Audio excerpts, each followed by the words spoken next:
Hi hello ನಮಸ್ಕಾರ ಸ್ನೇಹಿತರೆ. ಅಗ್ನಿ ಮತ್ತು ಸಾಕ್ಷಿ ನಡುವೆ ಒಂದು ರೀತಿಯ ಪ್ರೀತಿಯ ಚಕಗುಳಿ ಉಂಟಾಗ್ತದೆ. ಫೈನಲಿ ಇಲ್ಲಿ ಅಗ್ನಿ ಮತ್ತು ಸಾಕ್ಷಿ ಇಬ್ಬರು ಕೂಡ ಭಾಗಮಂಡಲದ ರಹಸ್ಯವನ್ನ ಭೇದಿಸಿದ್ರೆ ಅಲ್ಲಿಗೆ ಅರವಿಂದ್ ಬಂದಿದ್ದು ಯಾಕೆ, ಅರವಿಂದ್ ಹಿಂದೆ ಬೇರೊಂದು ರೀಸನ್ ಏನಾದರೂ ಇತ್ತ, ಇದೆಲ್ಲವನ್ನ ಕೂಡ ತಿಳ್ಕೋಬೇಕು ಅಂದರೆ ಈಗಲೇ ನಮ್ಮ ಈ ಚಾನಲ್ನ ಸಬ್ಸ್ಕ್ರೈಬ್ ಮಾಡಿ, ಹಾಗೆ ಒಂದು ವಿಡಿಯೋವನ್ನು ಪೂರ್ತಿಯಾಗಿ ನೋಡೋದನ್ನು ಯಾವುದೇ ಕಾರಣಕ್ಕೂ ಕೂಡ ಮರಿಬೇಡಿ. ಇಲ್ಲಿ ಅಗ್ನಿ ಸಾಕ್ಷಿಗೋಸ್ಕರ ಭಾಗಮಂಡಲಕ್ಕೆ ಹೋಗ್ತಾರೆ. ಸಾಕ್ಷಿಗೇನಾದರೂ ಹೆಚ್ಚು ಕಡಿಮೆ ಆಗಿಬಿಡತ್ತೆ ಅಂತ ಫೈನಲಿ ಸಾಕ್ಷಿ ಮತ್ತು ಅಗ್ನಿ ಇಬ್ಬರು ಕೂಡ ಸೇರಿಕೊಂಡು ಒಂದಷ್ಟು ರಹಸ್ಯವನ್ನು ಭೇದಿಸಬೇಕು ಅನ್ಕೋತಾರೆ. ನಾವು ಬಂದಿದ್ದೀವಿ ಅಂದಮೇಲೆ ಮತ್ತೆ ಅದನ್ನು ಭೇದಿಸದೆ ಹೋಗಬಾರ್ದು ಅಂತ ಕೂಡ ಡಿಸೈಡ್ ಮಾಡ್ಕೋತಾರೆ. ಹಾಗಾಗಿ ಇನ್ನಿಲ್ಲದ ಪ್ರಯತ್ನವನ್ನು ಮಾಡ್ತಾರೆ. ಜೊತೆಗೆ ಇಲ್ಲಿ ಸಾಕ್ಷಿಗೆ ಒಂದು ದೊಡ್ಡ ಅನುಮಾನ ಕೂಡ ಬರುತ್ತೆ. ಯಾಕಂದರೆ ಅಲ್ಲಿ ಒಂದಷ್ಟು ಡ್ರಿಂಕ್ಸ್ ಬಾಟಲ್, ಊಟದ ಬಾಕ್ಸಸ್, ಜೊತೆಗೆ ಬಾಳೆಹಣ್ಣು ಸಿಪ್ಪೆ, ಇದು ಎಲ್ಲವನ್ನ ಕೂಡ ನೋಡ್ದಂತ ಸಾಕ್ಷಿಗೆ ಅನ್ಸುತ್ತೆ ಖಂಡಿತ ಇಲ್ಲಿ ಯಾರು ಮನುಷ್ಯರಿದ್ದಾರೆ, ಅದಕ್ಕೆ ಬದಲಾಗಿ ದೆವ್ವಭೂತ ಅನ್ನೋದೆಲ್ಲ ಖಂಡಿತ ಸುಳ್ಳು. ಅದೇ ಕಾರಣಕ್ಕಲ್ವ ಇದೆಲ್ಲ ಇಲ್ಲಿ ಕಾಣಿಸ್ತದೆ. ಖಂಡಿತವಾಗ್ಲೂ ಇಲ್ಲಿ ಬೇರೆ ಏನೋ ಇದೆ ಅಂತ ಹೇಳಿ ಸಾಕ್ಷಿಗೆ ಅನ್ಸುತ್ತೆ. ಅದನ್ನ ಅಗ್ನಿ ಹತ್ರ ಕೂಡ ಹೇಳ್ತಾರೆ. ಅಗ್ನಿಗೂ ಕೂಡ ಹಾಗೆ ಅನ್ಸದೆ. ಇಬ್ರು ಕೂಡ ಒಳಗಡೆ ನುಗ್ತಾರೆ. ಬಟ್ ಒಳಗಡೆ ನುಗ್ಗಿದ್ದೆ ತಡ ಅಲ್ಲಿ ಮನೆ ಬೆಂಕಿ ಹತ್ಕೊಂಡ್ಬಿಡುತ್ತೆ. ಬೆಂಕಿ ಹತ್ಕೋತದ್ದಾಗೆ ತುಂಬ ಗಾಬರಿಯಿಂದ ಇಲ್ಲಿ ಅಗ್ನಿ ಸಾಕ್ಷಿಯನ್ನು ಕರ್ಕೊಂಡು ಹೊರಗಡೆ ಬರ್ತಾರೆ. ತದನಂತರ ಕೂಡ ಮತ್ತೆ ವಾಪಸ್ ಹೋಗಬೇಕು ಅನ್ಕೋತಾರೆ. ಅಷ್ಟರಲ್ಲಿ ಅಲ್ಲಿಗೆ ಒಂದು ಬ್ಲ್ಯಾಕ್ ಕಾರ್ ಬರುತ್ತೆ. ಯಾರಪ್ಪ ಅದು ಅಂತ ಸಾಕ್ಷಿ ಅಗ್ನಿ ನೋಡ್ತಾ ಇದ್ರೆ ಅಲ್ಲಿಗೆ ಬರೋದು ಅರವಿಂದ್ ಅವರು. ಅಗ್ನಿಯ ತಂದೆ ಅರವಿಂದ್ ಅಲ್ಲಿಗೆ ಎಂಟ್ರಿ ಕೊಡ್ತಾರೆ. ಎಂಟ್ರಿ ಕೊಟ್ಟಿದ್ದೆ ಈ ಕಡೆ ಇಬ್ರು ಕೂಡ ಗಾಬರಿ ಆಗ್ತಾರೆ. ಏನಿದು ಸಾಕ್ಷಿ, ನಾನು ಏನು ಹೇಳಿದೆ ನೀನು ಏನು ಮಾಡ್ತಿದ್ಯಾ, ನೀನು ಯಾಕೆ ಇಲ್ಲಿಗೆ ಬರೋಕ್ಕೆ ಹೋದೆ ಅಂತ ಹೇಳಿದಾಗ ಇಲ್ಲಿ ನನಗೆ ದೆವ್ವಭೂತ ಇಲ್ಲ ಅಂತ ಅನ್ನಿಸ್ತು, ಅದೇ ಕಾರಣಕ್ಕೆ ನಾನು ಇಲ್ಲಿಗೆ ಬಂದಿದ್ದು ಅಂತ ಹೇಳಿ ಸಾಕ್ಷಿ ಹೇಳುವುದಕ್ಕೆ ಮುಂದಾಗ್ತಾರೆ. ಬಟ್ ಅದನ್ನು ತಡೆದಂತಹ ಅಗ್ನಿ ಈಕ್ವಿಯನ್ನು ನಾನೇ ಸವಾಲು ಹಾಕಿ ಇಲ್ಲಿಗೆ ಕರ್ಸ್ಕೊಂಡಿದ್ದು ಅಂತ ಸುಳ್ಳು ಹೇಳ್ಬಿಡ್ತಾರೆ. ಇತ್ತ ಕಡೆ ಸಾಕ್ಷಿ ಸತ್ಯ ಹೇಳೋಕೆ ಮುಂದಾಗ್ತಾ ಇದ್ರು ಕೂಡ ಅಗ್ನಿ ಸಾಕ್ಷಿಯನ್ನು ಸುಮ್ಮನಿರಿಸ್ತಾರೆ. ಈ ಕಡೆ ಅರವಿಂದ ಏನೋ ಆಗಿದೆ, ಸವಾಲನ್ನ ಹಾಕ್ಬಿಟ್ಟು ಈ ಹುಡುಗಿಯನ್ನ ಇಲ್ಲಿ ಕರ್ಸ್ಕೊಂಡಿದ್ಯಲ್ಲ, ಹೆಚ್ಚು ಕಡಿಮೆ ಆಗಿದ್ರೆ ಏನು ಮಾಡಬೇಕಿತ್ತು, ನೀನು ಹುಚ್ಚಾಟದಿಂದ ಆ ಹುಡುಗಿಗೆ ಏನಾದರೂ ತೊಂದರೆ ಆಗಬೇಕಾಗತ್ತಾ, ಯಾಕೆ ಇಲ್ಲಿಗೆ ಬರೋಕ್ಕೆ ಹೋದ್ರಿ, ಎಷ್ಟು ಬಾರಿ ಹೇಳಿದ್ದೀನಿ ಇಲ್ಲಿಗೆ ಬರಬಾರ್ದು ಅಂತ, ಪದೇ ಪದೇ ಇಲ್ಲಿಗೆ ಬರುವ ಹರಸಾಹಸವನ್ನ ಯಾಕೆ ಮಾಡ್ತೀರಾ, ಹೇಳಿದ್ದು ತಲೆಗೆ ಹೋಗೋದಿಲ್ವಾ, ಮನುಷ್ಯರು ತಾನೇ ಅರ್ಥ ಆಗತ್ತೆ ತಾನೇ ಅಂತ ರೇಗ್ ಬಿಡ್ತಾರೆ. ತದನಂತರ ಇನ್ನು ಯಾವುದೇ ಕಾರಣಕ್ಕೂ ಇಲ್ಲಿ ಇರ್ಕೂಡ್ದು ಅಂತ ಹೇಳಿದ ಸಾಕ್ಷಿ ನನ್ನ ಜೊತೆ ಬಾ, ಅಗ್ನಿ ನಿನ್ನ ಕಾರ್ ಎಲ್ಲದೆ ಅಂದಾಗ ಅಲ್ಲಿ ಬಿಟ್ಟಿದ್ದೀನಿ ಅಂತ ಹೇಳ್ತಾರೆ. ನೀನು ಕೂಡ ಕಾರ್ ತಗೊಂಡು ಮನೆಗೆ ಬಂದ್ಬಿಡು ಅಂತ ತಿಳಿಸ್ತಾರೆ. ಇತ್ತ ಕಡೆ ಸಾಕ್ಷಿಯನ್ನು ಕರ್ಕೊಂಡು ಅರವಿಂದ್ ಅವರು ಹೋಗ್ತಿರ್ಬೇಕಿದ್ರೆ ಅಗ್ನಿ ಇನ್ನೂ ಕೂಡ ಅಲ್ಲೇ ಇರ್ತಾರೆ. ಏನಿದು ಇನ್ನೂ ಕೂಡ ಇಲ್ಲೇ ಇದೆಯಲ್ಲ, ಯಾಕಿಲ್ಲೇ ಇದೆಯಾ, ಮೊದಲು ಗಾಡಿನ ತಗೊಂಡು ಮನೆಗೆ ಬಾ ಅಂತ ಹೇಳ್ತಾರೆ.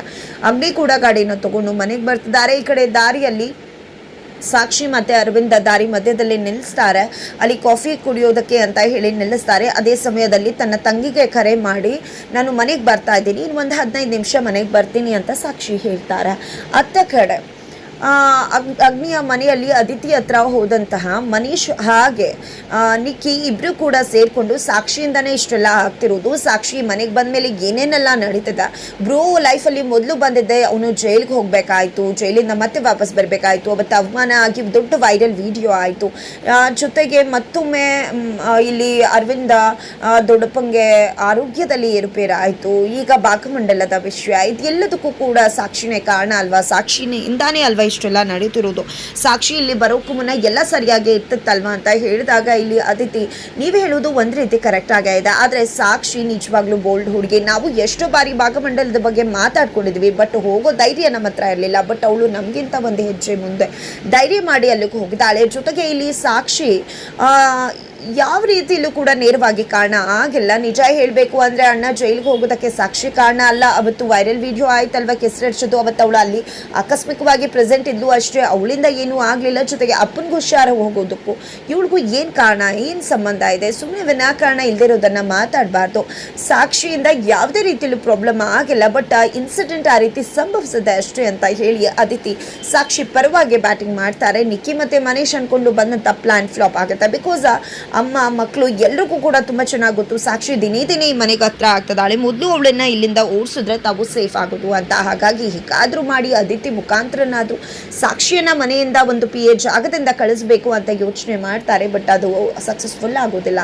ಇತ್ತ ಕಡೆ ಸಾಕ್ಷಿ ಬಳಿಗೆ ಬಂದಂಥ ಅರವಿಂದ್ ಅವರು, ಏನಮ್ಮ ಏನಿದು, ಇಲ್ಲಿ ತನಕ ಬರೋ ಸಾಹಸ ಯಾಕೆ ಬೇಕಿತ್ತು ಅಂದಾಗ, ಅದು ಸರ್ ನಿಜ ಹೇಳಬೇಕು ಅಂದರೆ ಅಂತ ಹೇಳಿ ಮುಂದಾದಾಗ ನನಗೆ ಗೊತ್ತಿದೆ ಅಮ್ಮ, ನೀನೇನು ನಿಜ ಹೇಳೋಕೆ ಬರ್ತದೆ, ಅಗ್ನಿ ನಿನ್ನನ್ನು ಸವಾಲು ಹಾಕಿ ಕರ್ಸ್ಕೊಂಡಿದ್ದಲ್ಲ, ನೀನೇ ಬಂದಿದ್ದು ಅಲ್ವಾ, ನಂಗೆ ತುಂಬ ಚೆನ್ನಾಗಿ ಗೊತ್ತಿದೆ ಅಂತ ಹೇಳಿದಾಗ, ಏನು ಸರ್ ನಿಮಗೆ ಗೊತ್ತಿದೆ ಅಲ್ಲ ನಾನೇ ಬಂದಿದ್ದು ಅಂತ. ಬಟ್ ಆದರೂ ಕೂಡ ಅಗ್ನಿ ಸರ್ಗೆ ಯಾಕೆ ಬೈದ್ರಿ ಅಂದಾಗ, ಅಯ್ಯೋ ಅವ್ನು ಬೈಸ್ಕೋಬೇಕಾಗಿತ್ತು, ಬೈಸ್ಕೊಂಡ ಅಷ್ಟೇ, ಅದೇನು ಹೊಸ್ತಲ್ಲ ಅಲ್ವಾ, ಅವನಿಗೆ ಬೈದೆ ಇನ್ನು ಯಾರಿಗೆ ಬೈಲಿ ಅಂತಾರೆ, ಹಾಗಂದು ಮಾತ್ರಕ್ಕೆ ಗೊತ್ತಿದ್ದು ಬೈಯೋದು ತಪ್ಪಲ್ವಾ, ನೀವು ಅವ್ರನ್ನ ಹೊಗಳಬೇಕಿತ್ತಲ್ವಾ ಅಂತ ಹೇಳಿ ಸಾಕ್ಷಿ ಹೇಳಿದಾಗ, ಹೊಗಳೋದು ಅವನ್ನ ಹೊಗಳೋದಿದ್ರೆ ಅವ್ನು ನನ್ನನ್ನು ಬೈತಿದ್ದ ಅಷ್ಟೇ.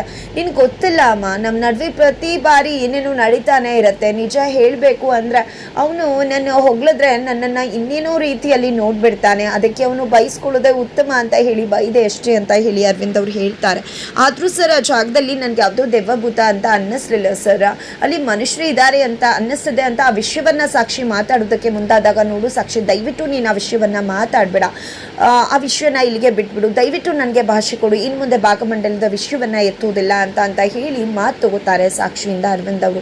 ಎತ್ತ ಕಡೆ ಅಗ್ನಿ ಕೂಡ ಮನೆಗೆ ಬಂದಿದ್ದಾರೆ, ಆ ಕಡೆ ಸಾಕ್ಷಿ ಕೂಡ ಮನೆಗೆ ಹೋಗಿದ್ದಾಳೆ. ಹೊರಗಡೆ ಇನ್ನೂ ಕೂಡ ರಾಜು ಸಾಕ್ಷಿಗೋಸ್ಕರ ವೆಯ್ಟ್ ಮಾಡ್ತಿರ್ತಾರೆ. ಏನ್ರಿ ಇದು ನಿಮಗೆ ನಿದ್ರೆ ಬರಲ್ವಾ, ಯಾವಾಗಲೂ ಕೂಡ ನಿಶಾಚರಿಗಳ ಥರ ಎಚ್ಚರವಾಗಿ ಇರ್ತಿರಲ್ಲ ಅಂದಾಗ ನೀವು ಇನ್ನೂ ಕೂಡ ಬಂದಿರಲಿಲ್ಲ ಅಲ್ವಾ, ಹಾಗಾಗಿ ನಿದ್ರೆ ಕೂಡ ಬರ್ತಾ ಇರಲಿಲ್ಲ ಅಂತ ಹೇಳ್ತಾರೆ. ಸರಿ ಆಯಿತು ಗುಡ್ ನೈಟ್ ಅಂತ ಹೇಳಿದೆ, ಹೊರಟು ಬಿಡ್ತಾರೆ. ಇತ್ತ ಕಡೆ ಸಾಕ್ಷಿಯನ್ನು ನೋಡಿದೆ ಹಾಗೆ ಕಳೆದೋಗ್ಬಿಟ್ಟಿದ್ದಾರೆ ರಾಜು. ಅತ್ತ ಕಡೆ ಅಗ್ನಿ ಕೂಡ ಮಲ್ಕೊಂಡಿರ್ತಾರೆ.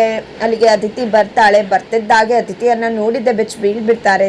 ಅಗ್ನಿ, ಏನಿದು ಅಣ್ಣ, ನೀನು ಯಾಕೆ ಭಾಗಮಂಡಲಕ್ಕೆ ಹೋಗಿದ್ದೆ, ಸಾಕ್ಷಿಗೋಸ್ಕರ ಹೋಗಿದ್ದಲ್ಲ ಅವಳ ಸೇವ್ ಮಾಡೋದಕ್ಕೆ, ಏನು ಅಂತ ಹೇಳಿ ಕೇಳಿದಾಗ, ಏನಿಲ್ಲ ನಮ್ಮ ಕಂಪ್ನಿ ಎಂಪ್ಲಾಯಿಗೆ ಯಾವುದೇ ರೀತಿ ತೊಂದರೆ ಆಗಬಾರ್ದಲ್ವಾ, ಅದೇ ಕಾರಣಕ್ಕೋಸ್ಕರ ಸೇಫ್ ಆಗಿರಲಿ ಅಂತ ಹೇಳಿ ನಾನು ಕೂಡ ಹೋಗಿದ್ದಷ್ಟೇ, ಅದಕ್ಕೆ ಹೊರತಾಗಿ ಬೇರೆ ಏನೂ ಇಲ್ಲ ಅಂತ ಹೇಳ್ತಾರೆ. ಹೌದಾ, ಆದರೆ ಅವಳೇ ಇಚ್ಛೆ ಪಟ್ಟು ಹೋಗಿದ್ದಲ್ವ, ಕಂಪ್ನಿ ಏನು ಅವಳನ್ನ ಕಳಿಸಿರ್ಲಿಲ್ವಲ್ಲ, ಅಂದರೆ ಅಂದಮೇಲೆ ನಮಗೇನು ಪ್ರಾಬ್ಲಮ್ ಆಗತ್ತೆ ಅಂತ ನೀನು ಹೋಗಬೇಕಾಗಿತ್ತು, ಹೋಗದೆ ಕೂಡ ಇರಬಹುದಿತ್ತಲ್ವ ಅಂತ ಅದಿತಿ ಹೇಳಿದಕ್ಕೆ, ಅದು ಹೇಗೆ ಆಗತ್ತೆ, ಸುಮ್ಮನೆ ನೀನು ಅವಳ ಹೆಸರನ್ನ ಎತ್ತಿ ನನಗೆ ತಲೆ ಕೆಡಿಸ್ಬೇಡ, ಆಲ್ರೆಡಿ ನನ್ನ ತಲೆ ಕೆಟ್ಟೋಗಿದೆ ಅಂತ ಹೇಳಿಬಿಡ್ತಾರೆ ಇಲ್ಲಿ ಅಗ್ನಿ. ನಂತರ ಮೊದಲು ನೀನು ಯುವಿನ ಜೊತೆ ಮಾತಾಡು, ನಾನು ಅವನ ಜೊತೆ ಭೇಟಿ ಮಾಡಬೇಕು, ಮಾತಾಡಬೇಕು ಅಂತ ಹೇಳಿದಾಗ, ಸರಿ ಆಯಿತು, ಯಾಕೆ ಏನು ಅಂತ ಕೇಳ್ತಾರೆ ಇಲ್ಲಿ ಅದಿತಿ. ಬಟ್ ಯಾಕೆ ಏನು ಅಂತ ಹೇಳುವುದಿಲ್ಲ ಇಲ್ಲಿ ಅಗ್ನಿ ಅಂತಲೇ ಹೇಳ್ಬೋದು. ತದನಂತರ ಇತ್ತ ಕಡೆ ಸಾಕ್ಷಿ ಮನೆಯಲ್ಲಿ ದೊಡ್ಡ ರಣರಂಗಾನೆ ನಡೆಸ್ತಾರೆ. ಅಕ್ಕ ತಂಗಿರು, ದೊಡ್ಡಮ್ಮ ಎಲ್ಲರೂ ಕೂಡ, ಅತ್ತೆ ಎಲ್ಲರೂ ಕೂಡ ಒಬ್ಬೊಬ್ಬರು ಒಂದೊಂದು ರೀತಿ ಮಾತನಾಡ್ತಾರೆ. ಆ ಹೆಣ್ಮಕ್ಳು ಅಕ್ಕ ತಂಗಿರಂತೂ ಎಷ್ಟು ಮಟ್ಟಿಗೆ ಮಾತಾಡ್ತಾರೆ ಅಂದರೆ, 1 ಲಕ್ಷ 1.5 ಲಕ್ಷ ಸಂಪಾದನೆ ಮಾಡಬೇಕು ಅಂದರೆ ಸುಮ್ಮನೆ ಆಗತ್ತಾ, ಈ ರೀತಿಯೆಲ್ಲ ಕೆಲಸದ ಸಮಯ ಬಿಟ್ಟು ವರ್ಕ್ ಮಾಡಬೇಕಾಗತ್ತೆ ಅಂತ ಡಬಲ್ ಮೀನಿಂಗಲ್ಲೆಲ್ಲ ಡೈಲಾಗ್ ಹೊಡಿತಾರೆ. ಬಟ್ ಯಾವುದೇ ರೀತಿಯಲ್ಲೂ ಸಾಕ್ಷಿ ರೆಸ್ಪಾಂಡ್ ಮಾಡೋದಿಲ್ಲ. ಯಾಕಂದರೆ ಅವ್ರಿಗೆ ನಾವು ರೆಸ್ಪಾಂಡ್ ಮಾಡದೇ ಇದ್ದಾಗ ಅವ್ರ ಪ್ಲ್ಯಾನ್ ವರ್ಕ್ ಆಗ್ತಿಲ್ಲ ಅಂತ, ನಮ್ಮ ಮಾತಿಗೆ ಬೆಲೆ ಕೊಡ್ತಿಲ್ಲ ಅಂತ ಅವರೇ ತಲೆ ಕೆಡಿಸ್ಕೊಂಡು ಹುಚ್ಚರಾಗ್ತಾರೆ ಅಂತ ಹೇಳಿ ತನ್ನ ತಂಗಿ ಭೂಮಿ ಹತ್ರ ಹೇಳ್ತಾರೆ ಸಾಕ್ಷಿ. ತದನಂತರ ಬೆಳಿಗ್ಗೆ ಆಗುತ್ತೆ. ಬೆಳಿಗ್ಗೆ ಆಗ್ತಿದ್ದಾಗೆ ಮತ್ತೆ ಇಲ್ಲಿ ಅಗ್ನಿ ಮತ್ತು ಸಾಕ್ಷಿ ಭೇಟಿ ಆಗ್ತದೆ. ಅಗ್ನಿಗೆ ಥ್ಯಾಂಕ್ಸ್ ಹೇಳುವುದಕ್ಕೆ ಅಂತ ಸಾಕ್ಷಿ ಬರ್ತದಾಗೆ ಸಾಕ್ಷಿ ಹಾಗೆ ಕಾಲ್ಜಾರಿ ಬೀಳ್ತಾರೆ. ಬೀಳ್ತಿದ್ದಾಗೆ ಇಲ್ಲಿ ಸಾಕ್ಷಿ ಕಾಲಿಟ್ಕೊಂಡು ಸರಿಪಡಿಸೋದಕ್ಕೆ ಅಗ್ನಿ ಮುಂದಾಗ್ತಾರೆ. ಮತ್ತೆ ಅವರಿಬ್ಬರ ನಡುವೆ ಕಣ್ಣ ಸಲಿಗೆ ಆಗ್ತದೆ. ಕೊನೆಗೂ ಮತ್ತಷ್ಟು ಹತ್ರ ಆಗ್ತಿದ್ದಾರೆ ಅಗ್ನಿ ಮತ್ತೆ ಸಾಕ್ಷಿ. ಇದರ ನಡುವೆ ಯುವಿ ಎಂಟ್ರಿ ಆಗಿದೆ. ಯುವಿ ಬೇರೆ ಯಾರು ಅಲ್ಲ, ಸಾಕ್ಷಿಯನ್ನ ಪ್ರೀತಿ ಮಾಡ್ತಿರ್ತಕ್ಕಂಥ ಸಾಕ್ಷಿ ಮನೆಯಲ್ಲಿರ್ತಕ್ಕಂಥ ರಾಜು. ಹಾಗಿದ್ರೆ ಇಲ್ಲಿ ರಾಜು ಸಾಕ್ಷಿ ಮನೆಯಲ್ಲಿದ್ದಾರೆ ಅನ್ನೋ ವಿಷಯ ಅಗ್ನಿಗೆ ಗೊತ್ತಾಗಿದ್ದೆ. ಯುವಿನ ಭೇಟಿ ಮಾಡಬೇಕು ಅಂತ ಹೇಳಿದ್ರೆ ಏನಾಯ್ತು, ಏನ್ ಕತೆ, ಇದು ಎಲ್ಲವನ್ನ ಕೂಡ ತಿಳ್ಕೋಬೇಕು ಅಂದ್ರೆ ಮುಂದಿನ ವಿಡಿಯೋಗೆ ವೇಟ್ ಮಾಡೋದನ್ನ